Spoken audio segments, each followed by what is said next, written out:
everyone, it's Nina. Thanks for joining me today for a new video. Today I'm going to be using products from Pink & Main to create this really fun birthday card. Pink & Main is celebrating 10 years in the industry, which is a great achievement, very exciting. And so in today's video, I'm going to be using products from their birthday celebration release. So here are the products I'm going to be using today. We've got some new CheerFoils in Gold Sparkle and Caribbean. Then this adorable berry cupcake stamp and coordinating die set. There are some other great foiling products that we're going to be using in today's video, such as the Spotlight Foilables print. I think this is really cool. It's going to look great behind our cupcake. And I'm also going to utilize some of their new sticky gems and the Birthday Sentiments Adhesive Transfer Stickies. So it's a lot of stuff we're going to be featuring in one card, but why don't we start first with the stamping. I'm going to take the berry cupcake stamp and our Simon Says Stamp Intense Black ink to stamp this image. I want to Copic color this image, so using the Intense Black ink, that's going to give me a perfect black stamped image that's also safe for Copic markers. You can also use our Intense Black ink for watercoloring or colored pencils, whatever medium you prefer. Now for the coloring, I have all of the Copic markers that I utilized today listed below in the video description and over on our Simon blog. So if you want to know exactly what colors I used to color in my cupcake, you'll be able to find all of those details there. I used some fun berry colors such as pink and also a bluish purple for these berries that sit on top of the cupcake. I also colored in some of the greenery elements with some light green markers. I will incorporate that pink color on the berry in the back to the bow on the front of the cupcake. And that's going to tie that color in really nicely, and we'll also use pink as some other main colors throughout our project. Now for the frosting of my cupcake, I decided to go with some darker brown markers. These are going to give me a nice, rich chocolate frosting, which looks super pretty. And I did use 3 shades to create that effect for the blending.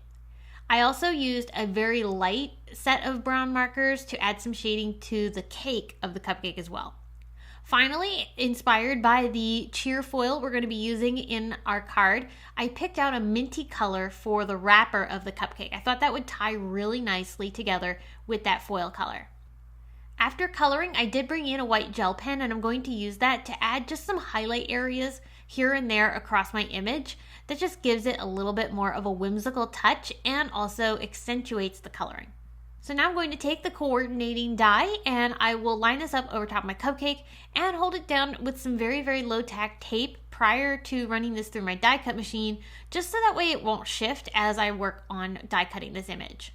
Pink & Main's dies are so much fun because they are in a pink color, which is very on brand.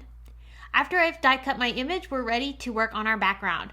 So I'm going to pull out that Spotlight Foilables print, and we're going to lay this inside of a carrier sheet from ThermoWeb along with the new gold starburst foil from Pink & Main. I will run this through my laminator. I do have it on the heat setting of a 2. I find that for the Pink & Main foilables, this heat setting works really nice inside of my Mink machine.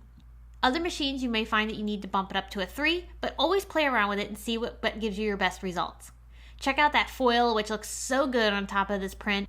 Don't forget, you can save the negative of this foil and use that with a Foilables background that you can add some fun color through those negative spaces. So I always save these for a future project. I'm going to now bring in those adhesive stickies. These are fun because these are actually adhesive designs. You'll trim out the one you want with your scissors, just loosely cut it out of the acetate. And then you're going to use the back side first. We're going to peel off the release paper on the back side and stick this down onto whatever cardstock you want. You could put this on a colored piece of cardstock if you'd like. You're going to put this inside of a carrier sheet and then run this through either a die cut machine or a laminator. It does not need heat to transfer this. All it needs is pressure. So I'm just using my Mink because I had it here and I just left it on the heat setting at 2. Once I ran that through, then I'll carefully remove that release paper that's sitting on top to reveal the adhesive that has now been transferred onto our cardstock. That allows me to then take my foil, and in this case I'm using the Caribbean green color, and I'm going to stick it back in my carrier sheet and run it through, again, my laminator. Now, you can run this through your die cut machine. Again, like I said, this is just adhesive, so it does not need heat to transfer that foil onto this adhesive sticky. So that's really convenient. If you don't have a Mink or laminator, this would allow you to be able to foil and get really cool results that you can add to your card projects. So after foiling my sentiment, I did cut it out with my fussy cut scissors from Simon's Stamp. These are the fine detail scissors. And I'm just going to go around the sentiment to create a little shadow. On top of my foiled background, I'm going to add just a little bit of ink blending with some Bubblegum Pawsitively Saturated Ink from Simon's Stamp. I want to add a little glow behind my cupcake, so I'm just going to keep laying the cupcake down as I add the ink to make sure that I get the exact amount of glow that I want to show from behind the cupcake. Now that panel I'm going to stick onto a card base that I made from some pink cardstock, just again to tie in more of that pink color that we're using throughout the card. And then that panel got popped up onto my card base. It's an A2 size card, and the foilables fit beautifully on that. It gives you a little border around the edge because these are slightly smaller than an A2 card.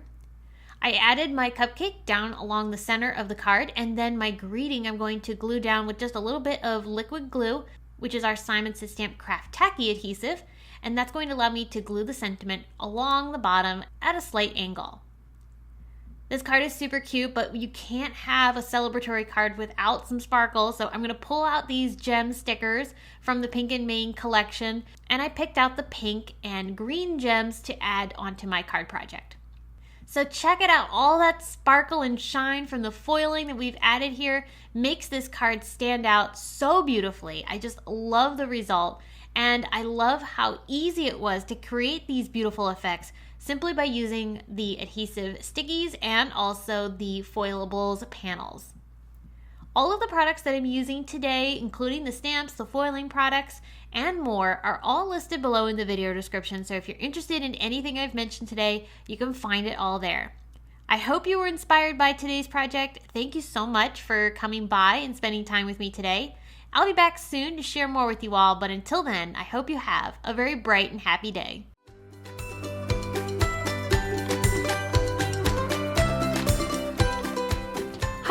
I'm Heidi, Simon's mama and founder at simonsaysstamp.com. Thank you so much for watching our video. If you like what you just saw, be sure to press the thumbs up and subscribe to see more great content.